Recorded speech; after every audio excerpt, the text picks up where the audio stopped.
A cleric opened his door. A politician walked in. Hours later, the security apparatus of the Nigerian state walked in after him, not with questions, but with handcuffs. Sheikh Ahmad Goni Umar did not fire a weapon. He did not steal from the treasury. He did not incite a riot or preach sedition from his pulpit. His offense, the full extent of it, was hospitality. He welcomed Peter Obi into his home in Kaduna, offered the courtesy that northern culture demands of any guest, and paid for that grace with his freedom. A man of God, arrested for the contents of his living room.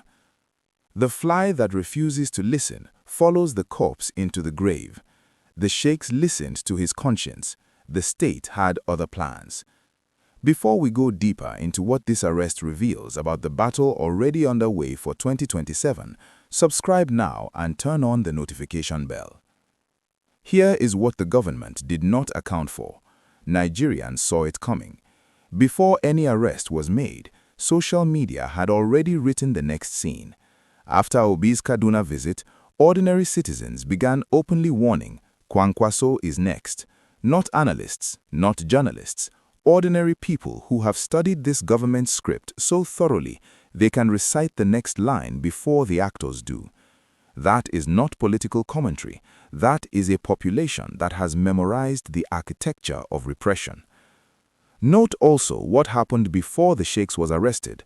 The Kaduna state government denied the event a public facility.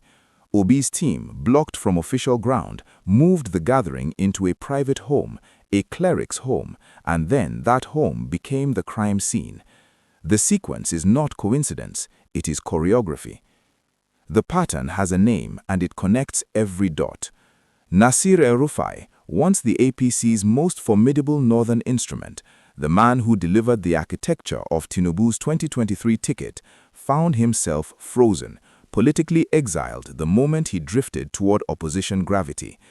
Chris Ngige, former Labour minister, was arrested after Obi visited him, a visit that followed an assassination attempt Ngige had barely survived. Abubakar Malami, who once wielded federal legal machinery like a sword, discovered that same blade has edges when he began associating with the ADC. And now a sheikh, not a politician, not a party man, a cleric, arrested not for what he preached, but for who sat across from him at his table.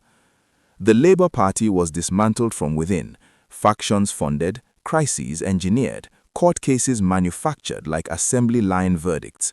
Obi moved to the ADC, the wrecking ball followed, unpacked its tools and began again. Same fingerprints, different door. Here is the most clarifying truth in this entire story. There is no corruption charge, not one that has held. After every EFCC whisper, every legislative scrutiny, every opposition research operation this administration could deploy, Peter Obi's record as Anambra governor stands. Pensions untouched, projects documented, funds accounted for. His record has been audited, attacked, and examined under the harshest political light Nigeria can generate, and it keeps standing.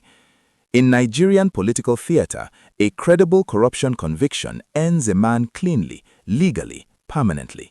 They know this, he knows this, and they have nothing. So they arrest his host, because when you cannot destroy the man, you burn the ground around him and hope he gets the message. He has not gotten the message, and that is what fear looks like when it is wearing a government uniform, bold, busy, and desperately afraid of a man it cannot legally touch. Tinubu holds the governors, the legislature, the security services, and by many accounts, significant judicial pressure. By every conventional index of Nigerian political power, he holds almost every card on the table. And yet, that man, with all of that, is arresting clerics for making tea. The popular are always more dangerous than the powerful. Peter Obi did not build the obedient movement with a political machinery. Market women built it. Graduates doing odd jobs built it. Civil servants whose salaries cannot survive a calendar month built it. You cannot file charges against a feeling. You cannot destabilize hope into factions. A sheikh sits in detention. Kwankwaso watches his phone. Northern community leaders are doing the political arithmetic. What does association with this man cost me? That arithmetic itself is the victory Abuja is hunting, not an arrest, a silence, a slow, spreading reluctance that empties the room before Peter Obi ever walks in.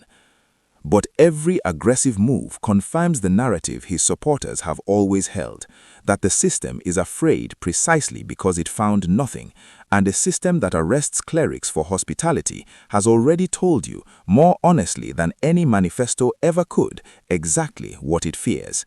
The election is 2027. The war is now.